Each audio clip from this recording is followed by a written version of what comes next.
Hi, OJ. Sometimes hunger doesn't just push us to eat. It pushes us to eat at places you may never return from home. I thought one party in Lagos would just be laughter, music, and escape from the emptiness in my stomach. But what I carried back was not joy, not even money, but a shadow that still follows me 6 years after. I wake up every day with ants crawling in my mouth. Till today, I am still afraid of the dark, still afraid of men, still afraid of parties. This is my confession. Please, I beg of you, share this story, but keep me anonymous. My chest has been heavy with it, and I don't even know where else to pour it. I know people in your comment section can sometimes be quick to judge, but I ask, let them understand that some things happen before you even realize what you've stepped into. It happened when I was just 19. I had gone for a party in Lagos. Though at that time I was studying in Ghana, I had only gone home for vacation. I was hustling hard, barely surviving on scraps. My mother, she had tried her best. She wasn't rich, she wasn't poor. Just one of those single mothers who prayed that tomorrow would be better than today. My stepfather came later, doing his best for our education. But the truth is, we never had enough. Sometimes, OJ, we went to bed with empty stomachs. When I was in university, it felt like freedom. No one monitored me, no mother to scold me. I moved into a student hostel in Accra with other girls, but quickly I found myself drifting towards the flashy ones. The girl who said, "Don't waste your time with broke boys."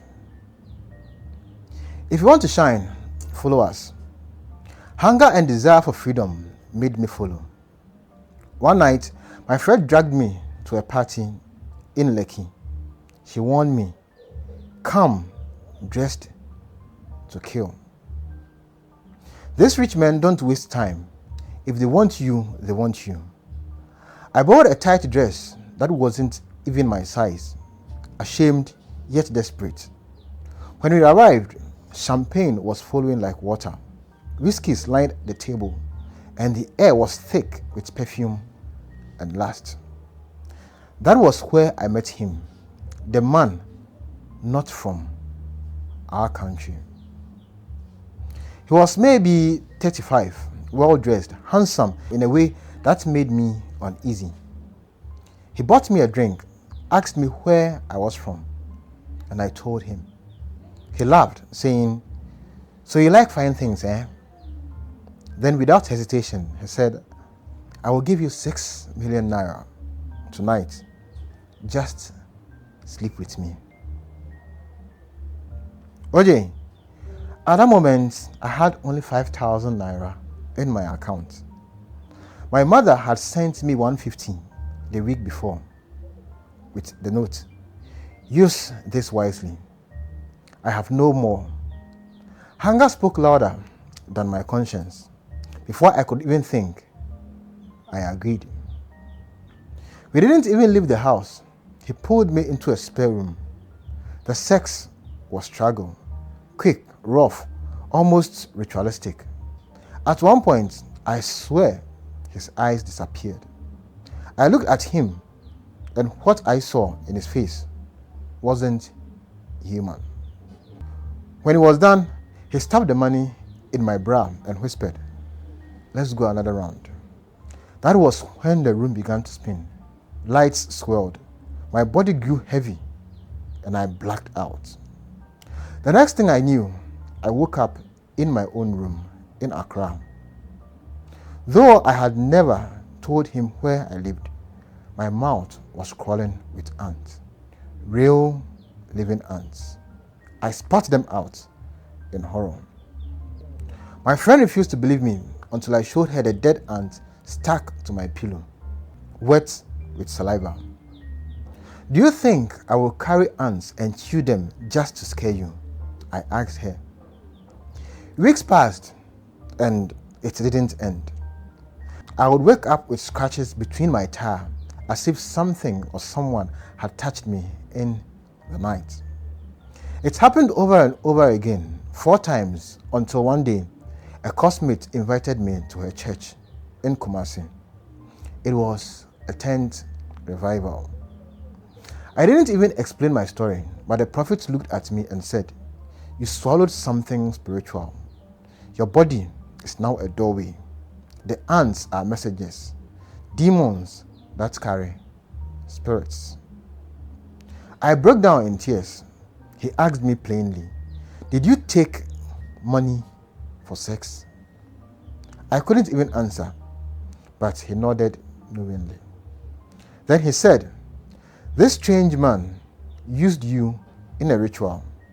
The money was bait. You took it, and when you lay with him, he took something from you." He began to pray, and OJ, what happened there was beyond human. I vomited, not food, not bile, but live ants, black ones crawling mixed with blood. The women in the tent screamed. One even fainted. Someone tried to record, but the video came out so shaky it was useless, as though unseen hands shook the camera. After the deliverance, the prophet gave me anointing oil and instructed me to fast 7 days. I did. The attacks stopped, but OJ, I was never the same. For 6 years now, I haven't touched alcohol. I fear parties. I haven't even been able to have sex. Some nights, the nightmares still come. I wake up sweating, dreaming of ants crawling from my throat. I keep wondering, was it really spiritual or just my mind replaying the trauma? But I know what I saw. I know what I vomited. Today I'm 25, working a modest job in Ghana, still living quietly. But I carry this fear, this shame, this wound, and whenever I see young girls dressed up going to groove on weekends, I want to scream at them. It's not worth it.